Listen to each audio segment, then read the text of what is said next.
ప్రియులారా, బాగున్నారా? దేవుని వాక్యాన్ని క్రమంగా చదువుతున్నారా? ప్రార్థించుచున్నారా? నేటి ధ్యాన వాక్యము సమూయేలు మొదటి గ్రంథము 2వ అధ్యాయము 30వ వచనం.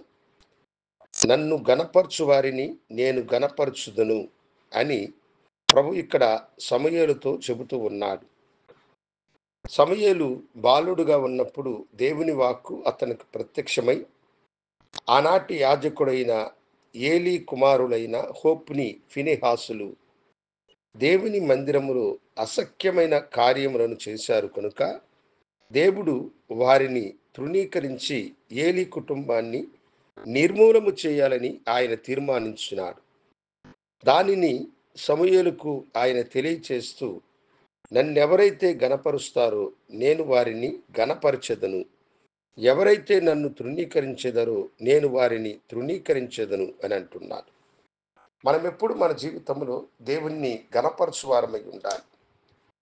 దేవుని బిడ్డలమన్న సత్యమును మనము గుర్తెరిగినటువంటి వారమై ఆ గణదేవుడైనటువంటి దేవుణ్ణి మనము ఎల్లప్పుడూ కూడా గనపరుస్తూనే ఉండాలి.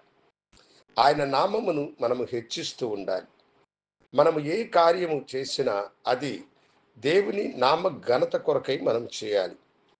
మనము పాట పాడినా, మనము వాక్యము చదివినా, మనము వాక్యము చెప్పినా, ప్రార్థించిన ప్రతి విషయములు కూడా దేవునికి ఘనత కలుగునట్లుగా మనం చూడాలి. కానీ మనుషులు కొన్నిసార్లు దేవుని యొక్క ఘనత కొరకు చేయకుండా తమ ఇష్టానుసారముగా తమ స్వలాభము కొరకు తాము మనుషుల ఎదుట ఘనపరచబడాలని అనుకుంటూ ఉంటారు. ఎవడైతే మనుషుల ఎదుట తనను తాను హెచ్చించుకుంటాడో, తనను తాను గనపరుచుకుంటాడో అట్టివారు దేవుని యొక్క ప్రేమకు పాత్రులైనటువంటి వారు కాదు. ఆయనను మనము గనపరిచినప్పుడు దేవుడేమంటున్నాడంటే, నన్ను గనపరచు వారిని నేను గనపరిచెదను అని అంటున్నాడు.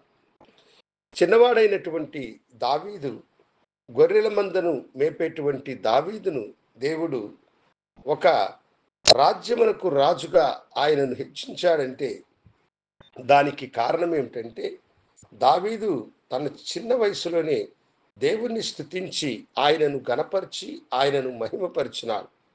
నిత్యము దైవస్థుతి, దైవ ఘనత అతని నోట ఉన్నది.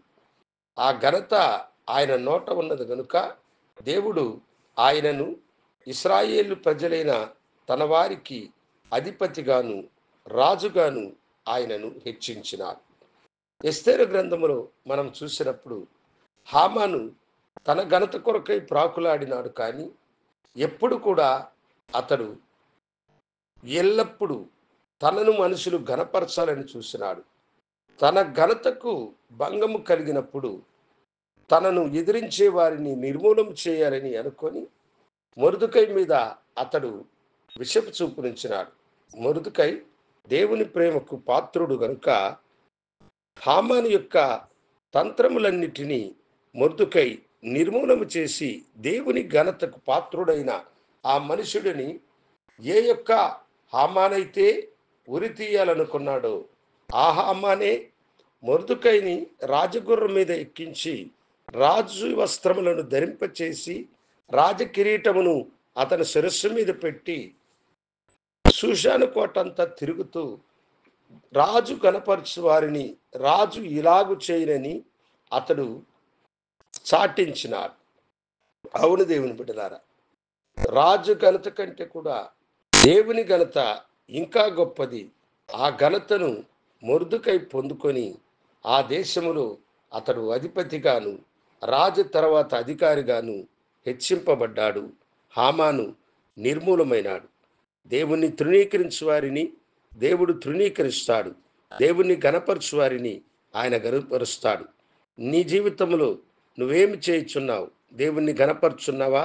నీవు ఆయన్ని గనపరుస్తున్నట్లయితే నిశ్చయముగా దేవుడు నిన్ను గనపరిచి నిన్ను హెచ్చించును. అలా లేకపోతే ఇప్పుడే ప్రభు దగ్గర ప్రణమిల్లి ప్రభువుని వేడుకో. ఆయన తన ఘనతకు నిన్ను పాత్రునిగా చేయునుగాక. ప్రార్థించుకుందాం. గనుడా, నీకు వందనాలు.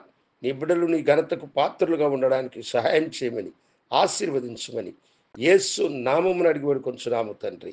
ఆమేన్. శుభోదయం. ప్రభు మిమ్మలను దీవించునుగాక. ఆమేన్.